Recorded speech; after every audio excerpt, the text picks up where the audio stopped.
So the purpose of this session is to try and become more concrete and really put forward examples of projects, of how leaders who have been fighting the good fight can give us their updates on their projects and what kind of strategies they've put into place. We know the imperative of bankable projects.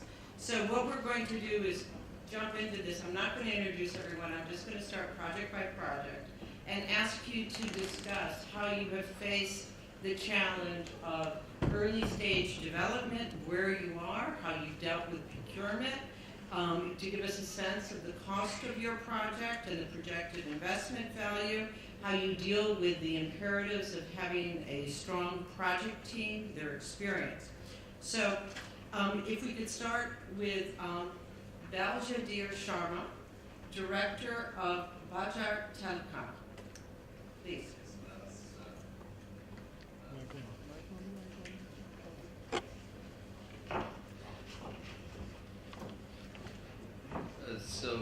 Bajaj Telecom is a licensed broadband services provider in Mauritius. Mauritius, as you know, is a very small country. Our project is small, but we have tried to use a very innovative model in terms of partnering with the electricity utility company to use their infrastructure to string our fiber. So we deliver internet broadband services through a fiber network. We have seen that partnerships like this on infrastructure allows a very quick deployment of the project. Typically, it would take, if we were to put our own infrastructure, it would have taken us 2 to 3 years to do so, and we've been able to string about, because we had access to the utilities infrastructure, we have been able to string over 2,000 kilometers of fiber in just about 6-7 months and get our service started.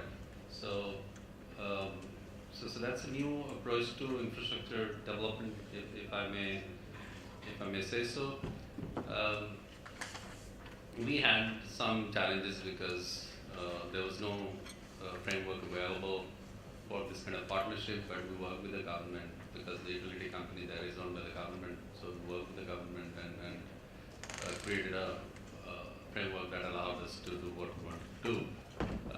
Obviously, it's of immense benefit to the government because the government actually wanted to encourage broadband, and therefore it served commercial interests as well as the socio-economic interests of the government of the country. We started just about 3 years ago. We built infrastructure in about a year's time. We currently run the service with over 4,000 subscribers. We have had some challenges. Our infrastructure cost is about $12 million at the moment. We plan to deploy another $12-15 million to take it to a 30,000 subscriber base. And yes. Now, I think that's really helpful, and I think as we go through this, maybe it occurs to me to be able to share some of your success stories, and maybe we should make that available along with Sylvester's great projects, to move forward, because it looks like you need another capital raise. Sure. So, we need to be able to support these. So thank you. So let's move on to Timisan Moleke, who is the head of the PPP unit in South Africa. Thank you. Yeah, so thanks. So broadly, I was just asked to talk about some recent developments in terms of the sectors where and some of the projects. I think in the press over the weekend, we had advertised for projects in the cogeneration, in the energy space, where we're looking for private sector participation in the cogeneration in the power space. I think there's also bid window for our renewable program. That's also in the market, where there's a there's a requirement for a lot of private sector participation in respect of the different technologies. So that's already stuff that's in the market, which people can look up and seek to participate in those areas. In terms of some of the stuff that's in planning phases on the energy side, we're doing a lot of work which we hope will come to market in terms of projects that are off-grid, energy projects that are off-grid, site-based projects. So we're looking at some of the institutions that consume a lot of power, our hospitals, our prisons, and how we can package projects that are site-related to get them off the grid so that they can be sustainable without, and also upgrade some of the technologies. I mean, some of our hospitals use coal-based heating systems, so to try and get them off into much more friendly and renewable types of energy. So that's also in the future. Then we're doing some work around broadband and penetration. That's also hopefully will come to the market soon. And there's a whole area of work around the roads, provincial roads, that we are also hoping to bring to market in the next 12 to 18 months as well in that regard. And yeah, in terms of the experience, I think there's no shortcut to investing in project preparation, because without sound preparation, we've learned the lessons that projects will fail if they're not properly prepared, and there's no better substitute for that.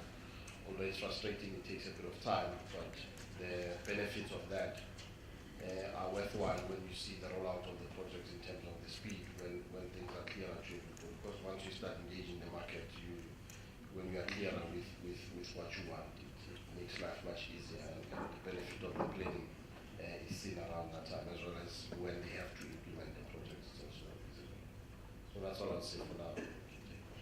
No, that's really helpful. And this issue of project preparation, I mean, we'd love to know how you're able to muster the funds to do that, but maybe we'll leave that to the Q&As and proceed. Our next presenter is Kajota Ramaphone, CEO of PIFA of Botswana. Thank you. Thanks a lot, and good morning, all of you participants. I would like to take this opportunity to just share with you a few projects. One of the challenges that we are facing in Botswana relates to infrastructure development, mainly around two major sectors, energy and water. Now, the government has come up with a number of projects that are intended to increase the capacity of producing power for national consumption. One of the projects is to come up with a new power station, which will be able to augment the current shortage that we're experiencing. There are two areas there. The first area, which already the discussions are ongoing, is to come up with another power station through the IPP model.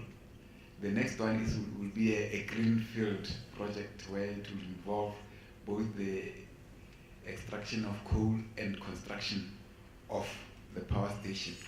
That one is still at planning stage, and the intention is to do this with the cooperation of the private sector. The other issue that I talked about is that I want to talk about is in the water sector. The water sector, we have a serious shortage of water, and the intention is to improve the infrastructure to transport or transfer water from the northern part of Botswana to the southern part through a water pipeline. The first one is called the North-South Carrier 2, where there will be a second pipeline to be constructed. The next one is to get connection from as far as the north, where we have a big river, the Zambezi River. Discussions have already taken place with all concerned countries to allow a portion of that to be transported to provide water to the rest of the country. So all these used to be long-term plans, but with the current experience, they have to be fast-tracked. So there are already a number of project teams that have been put in place to look at the funding model, the issue of how the studies that need to be undertaken. These are driven by our Ministry of Minerals, Energy and Water Resources.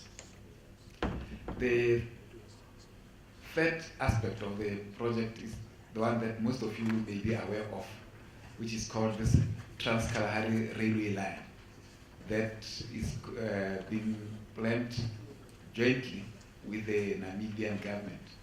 This was initiated at the time when the price of coal was still very high, but then at that time, because it was mainly focusing on transportation of coal through the Namibia ports. This is still something that has been discussed, but as my colleague has just indicated, the planning process for some of this project lead to a situation where we end up now even having to reconsider the viability. But it is still something that the two governments are talking about, construction of about 1,500 kilometers of a railway line.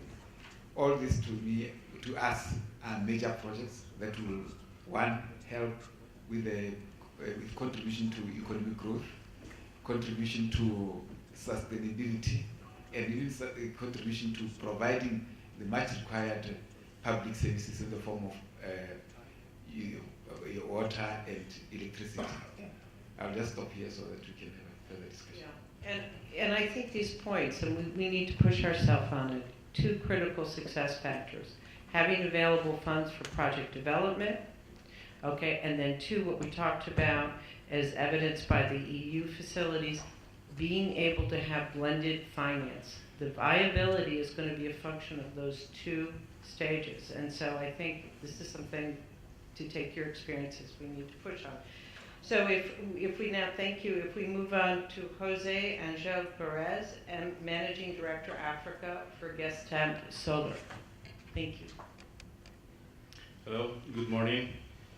Just as an introduction, Gestamp Solar is a solar photovoltaics project developer and independent power producer. We are part of a Spanish industrial group involved in steel, in automotive, and also in renewables.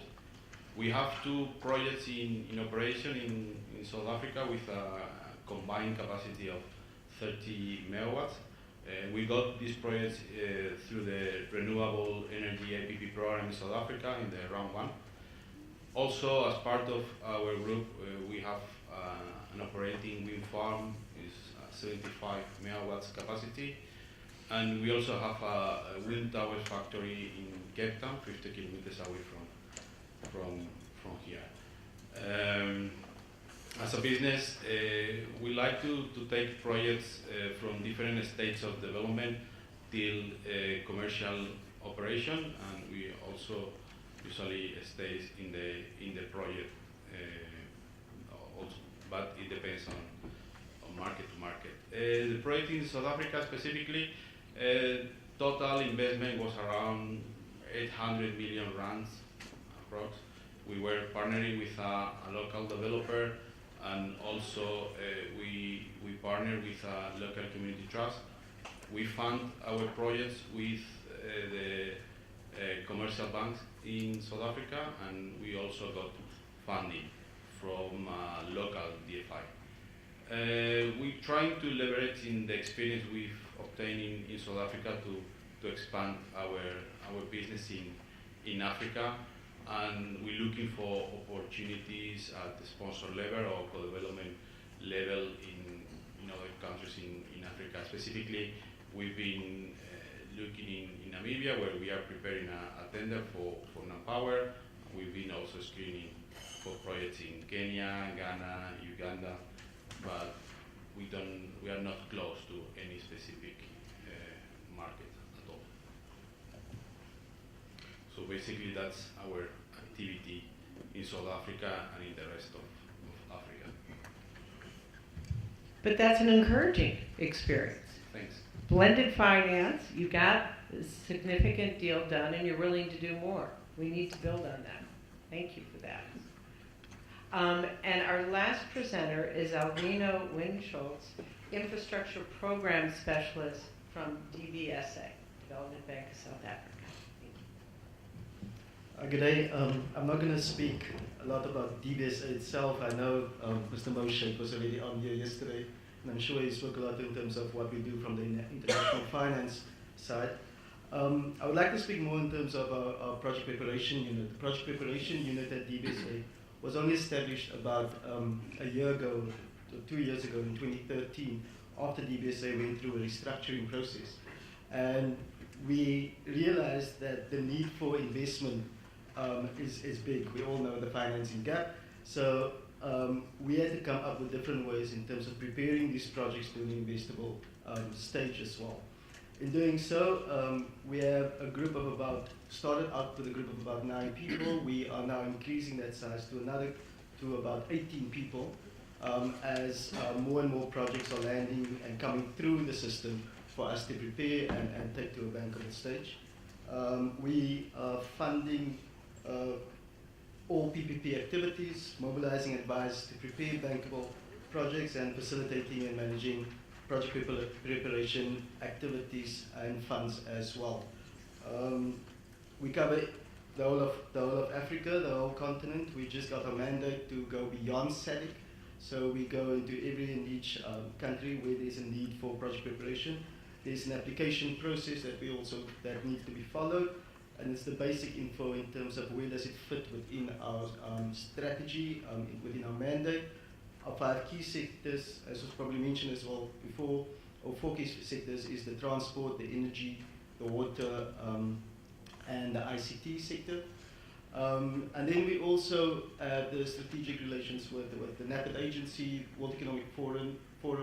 We recently just completed the Central Corridor market sounding with the World Economic Forum and NAPID agency, AU, and African Development Bank, where we went through the Central Corridor and basically packaged all the projects. There was about 121 projects identified on the list initially. We brought those projects down to about 23 projects, which we consulted closely with the 5 key governments, and package these projects, and I know Uto Capital was here, package these projects in such a way that it can be presented to investors and for the Central Corridor Transport Facilitation Agency to take these projects forward, create a work plan, and see how we can prepare these projects to an investing stage or bankable stage as well. I think I'm going to just leave it there for now, and then if there's any other question that comes up. No, and it's wonderful to know that's available. You know, maybe we should make sure we do some more marketing for you. Because as we talked about yesterday, one of the central problems is there are facilities available, but they're underutilized at the same time that we don't have enough funding. So we have a coordination failure. So let's open it immediately to questions. We're behind schedule. I know everyone's hungry. So what would people like to put forward? Questions, comments? Yes, question here. Please identify yourself. My name is Tanji Ndlovu. I run a company that's involved in infrastructure development in South Africa. I was very impressed with the regional integration that Sylvester spoke about, with the different countries having a forum to especially discuss cross-border projects. And I'm wondering if in terms of SADC, and I should have asked this of the minister in Namibia, because if the forum exists, I don't know of it, and if it doesn't exist, maybe that's something that we can carry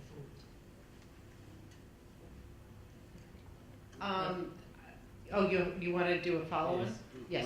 My question is directed to the head of the PPP unit and DBSA. My name is Webster Mbebe. I'm the CEO of the South African Forum of Civil Engineering Contractors, representing over 460 individual member companies all the big construction companies, JSE listed, and half of which are emerging contractors. With regard to the public-private sector partnerships, how do you ensure transparency in these PPPs? And also, how do you ensure, as National Treasury, you stop the propensity on the part of ministers who get reshuffled when you get a new minister, the project suddenly gets cancelled without explanation. An example, the prison's tender. Contractors go spend a lot of money, millions in preparation of tenders, and the tender just does not fly. And without any reason, how do you ensure transparency? DBSA project preparation, that is our concern as contractors. We believe that we should move towards a contracting philosophy that is based on the design and build method, so that you ensure early contractor involvement in the projects, because we feel that as contractors we remain with the risk. The consulting engineers come, the project is designed without an input and involvement of contractors. When there are problems at implementation stage, those problems remain with the contractor, who then carry the risk. Moshe said yesterday, you financial institutions were always the last to be out of the risk. We are in the thick of the risk. How do you ensure that we change the paradigm and move towards a system that will ensure that when we look at projects, we ensure that everyone is involved so that they get delivered on time and within budget, and lessen the time and the cost involved? Webster, a very pointed question, both. Is there another question to put forward before we turn to our speakers? Anything else? Okay, let me just preface before you respond to the question that when the Continental Business Network for PETA was discussed and in the communique put forward, addresses, I think, both your questions in terms of being inclusive of the private sector and really being able to mobilize the expertise and the self-interest, and also building in hand the African infrastructure practitioners and professionals and local financial intermediation that is absolutely fundamental to achieving both cross-border and national projects. And with regard specifically to ensuring that there are terms of reference that are adequate and really reflect, it's really important to have initial private sector input at the actual definition of the DORs. And that's not just at the government level. We've run into it working with DFIs, and there's this difficult process of how do you contribute to ensuring that a TOR is well formulated and not being excluded from bidding. There's some very difficult issues there, but we need to make sure we don't spend millions of dollars putting together feasibility studies or engineering plans that aren't bankable. It's a real issue, but I think it's been surfaced, and there's a recognition we have to find transparent processes. So who's going to respond to that first? I think I totally agree with you in terms of the issue around transparency when it comes to these processes. I don't think it's only in South Africa. It's everywhere we go. If we look at Tanzania, the experience that we had with the Dark Port, for example, feasibility studies and proposals were prepared up front, and suddenly a week before the closing date, that project was closed, and they said that it's been postponed for another year, and they will go back to the shortlist of 10 contractors again to come back to them afterwards. It's an issue that we are dealing with at DBSA as well, to see, especially from a project preparation side, right up to the close of the project, and then afterwards as well. And in the International Finance Division, we've now appointed project specialists in terms of stakeholder management post the financing stage, to work closely with the contractors and to monitor that process throughout the project phases until completion, so that we don't have these issues where the risk always remains with the contractor, but that the financial institute remains with them throughout the whole process. Since, as you said, DFIs are usually the last one to leave the whole process, and that's why we need to stay with the process from the beginning to end. Thank you. I wish I had an easy answer.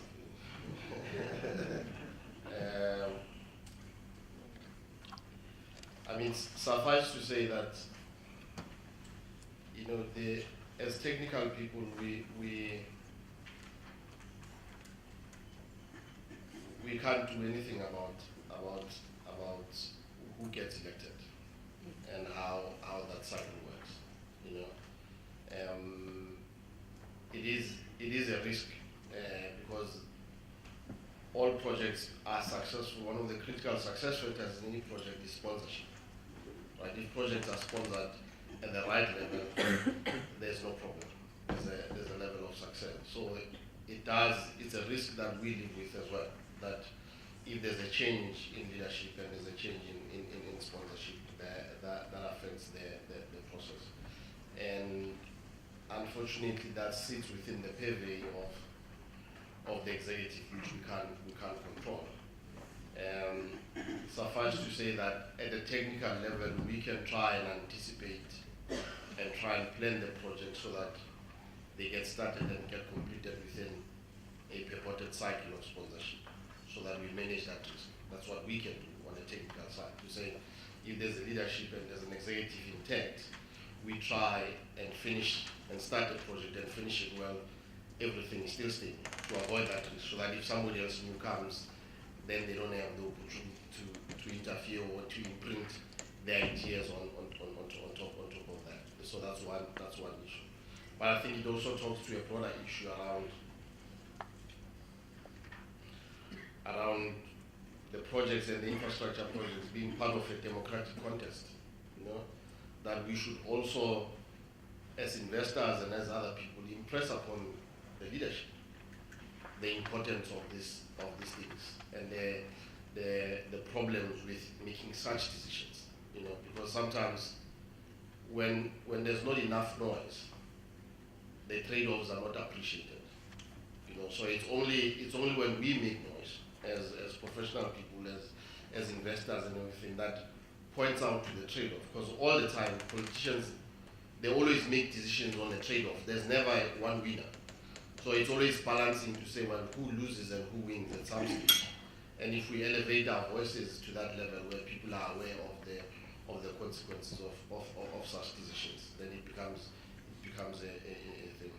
And I mean, the other third element is would be to try and create a discipline by financial means, where we then say, well, if it's an unfair decision, you know, to the extent that it's unfair, to the extent that people have already invested time, there should be a mechanism to compensate for that.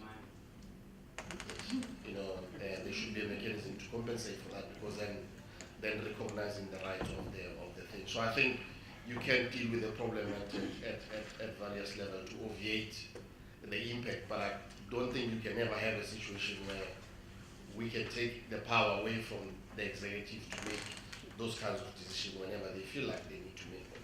You know, can I just interject here?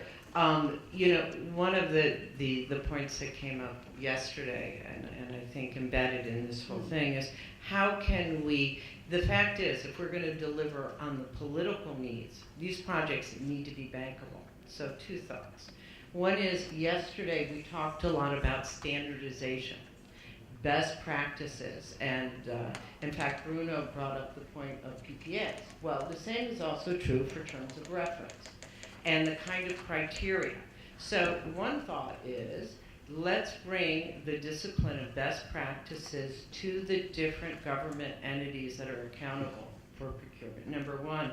And two, what we've also talked about, and what I think you just referred to, which is when we start a project inception and we have as partners the private sector as well as development partners, that will also bring the transparency and the technical criteria, because we have to, as you said, we have to prioritize the technical. We have to, if we're going to actually bring in the private sector and development partners, so if we can do these two things, maybe we can make the noise that's needed.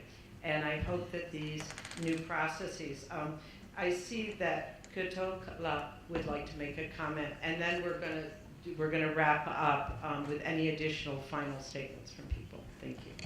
No, thanks a lot. I'd like to thank Webster for that question, because oftentimes we experience the same problems, the issue of transparency.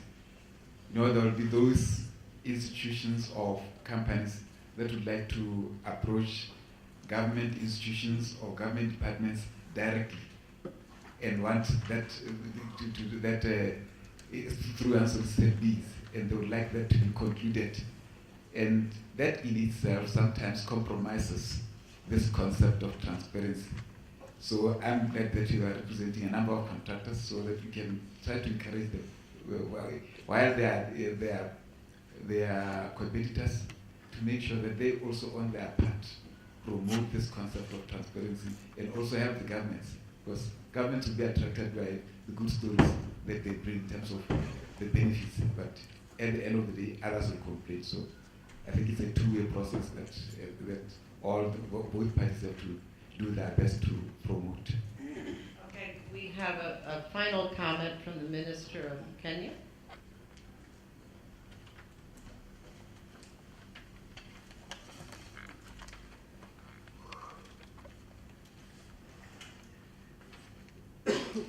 Thank you very much, Barbara.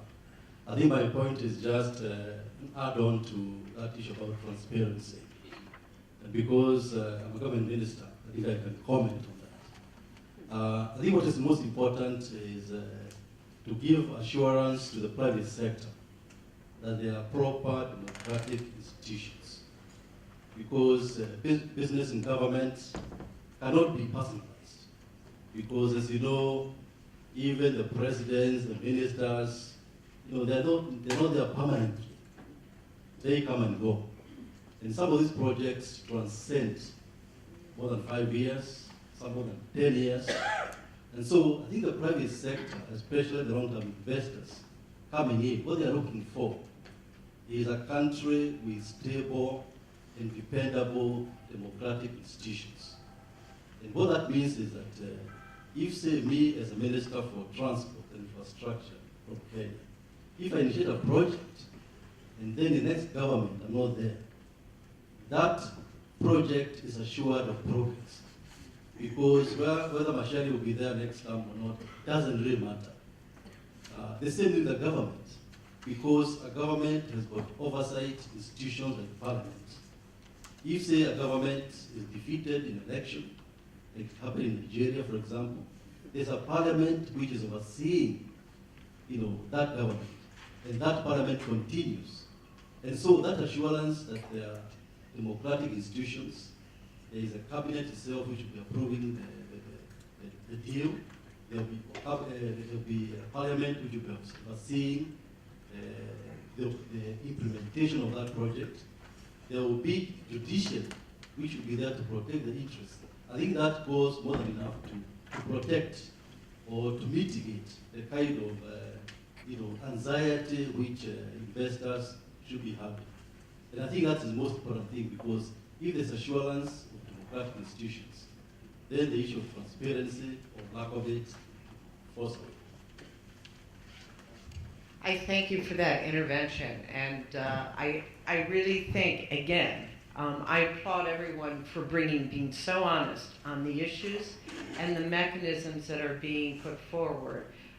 We have an agenda. We have leaders that are putting forward the right concepts and the like, but the machinery that is in place needs to be strengthened, and the connections. And I please ask you to join me in thanking our speakers for their leadership and their hard work.